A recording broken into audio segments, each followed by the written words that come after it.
पांडवों को नरक और कौरवों को स्वर्ग क्यों मिला?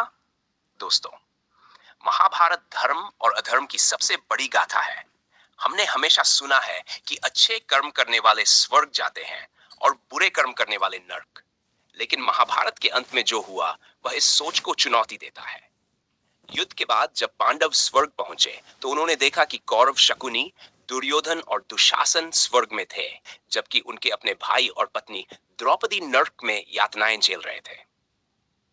ये सुनकर शायद आपको भी आश्चर्य हो रहा होगा कि जो धर्म के मार्ग पर चले उन्हें नर्क क्यों मिला और जो अधर्म के रास्ते पर चले उन्हें स्वर्ग। आइए इस कथा को विस्तार से समझते हैं। शकुनी को स्वर्ग क्यों मिला? शकुनी को इतिहास का सबसे बड़ा कूटनीतिज्ञ और महाभारत युद्ध का सूत्रधार माना जाता है। उसने पांडवों के खिलाफ षड्यंत्र रचा और अधर्म का साथ दिया। लेकिन फिर भी उसे स्वर्ग क्यों मिला? इसका कारण यह था कि शकुनी ने अपने व्यक्तिगत स्वार्थ के लिए नहीं, बल्कि अपने परिवार के अपमान और अन्याय का बदला लेने के लिए अधर्म का रास्ता अपनाया था। गांधारी का विवाह और परिवार का नाश।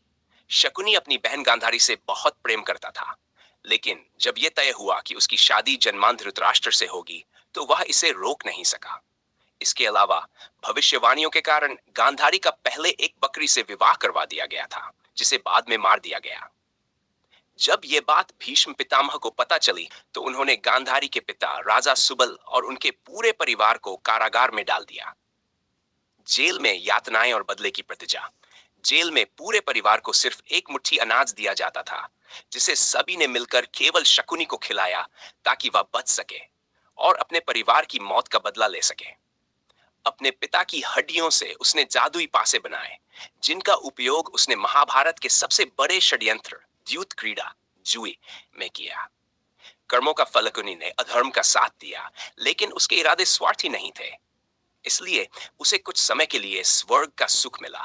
युद्ध के बाद पांडवों ने 36 वर्षों तक हस्तिनापुर पर शासन किया। इसके बाद युधिष्ठिर अपने भाइयों और द्रौपदी के साथ स्वर्ग यात्रा पर निकल पड़े। इस यात्रा में एक एक करके सभी पांडव और द्रौपदी मृत्यु को प्राप्त हुए, लेकिन प्रत्येक की मृत्यु के पीछे उनके अपने पाप थे, जिनकी वजह से उन्हें पहले नर्क का अनुभव करना पड़ा। द्रौपदी का पतन। द्रौपदी सबसे पहले गिरी। युधिष्ठिर ने कहा कि उन्होंने पांचों पांडवों को पति माना, लेकिन अर्जुन से सबसे अधिक प्रेम किया। यह उनके धर्म के विरुद्ध था। नकुल और सहदेव का पतन।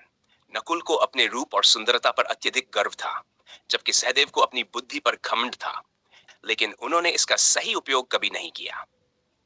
भीम का पतन। भीम बहुत लालची थे और भोजन को लेकर संयम नहीं रखते थे। वह अपने शत्रुओं की पीड़ा पर हंसते थे, जो उनके पतन का कारण बना। अर्जुन का पतन। अर्जुन को अपनी धनुर्विद्या पर अत्यधिक गर्व था। उन्हें हमेशा ये भय सताता था कि कोई उनसे श्रेष्ठ न बन जाए। युधिष्ठिर का परीक्षण। युधिष्ठिर अंत में अकेले सुमेरु पर्वत तक पहुंचे। उन्हें जीवित स्वर्ग जाने का अवसर मिला, लेकिन स्वर्ग में उन्होंने देखा कि उनके भाई और पत्नी नरक में हैं, जबकि कौरव स्वर्ग में आनंद ले रहे हैं। यह देखकर उन्होंने भी नरक में जाने का निर्णय किया।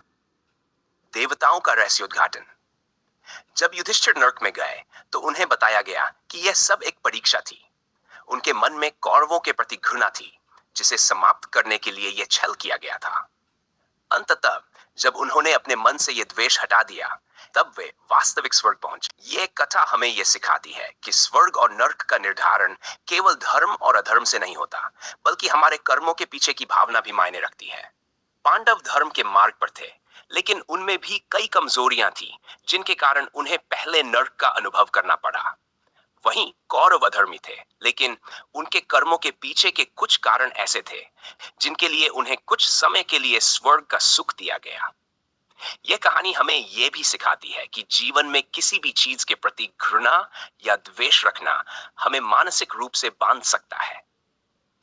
युधिष्ठिर को तभी स्वर्ग की प्राप्ति हुई जब उन्होंने अपने मन से द्वेष मिटा दिया।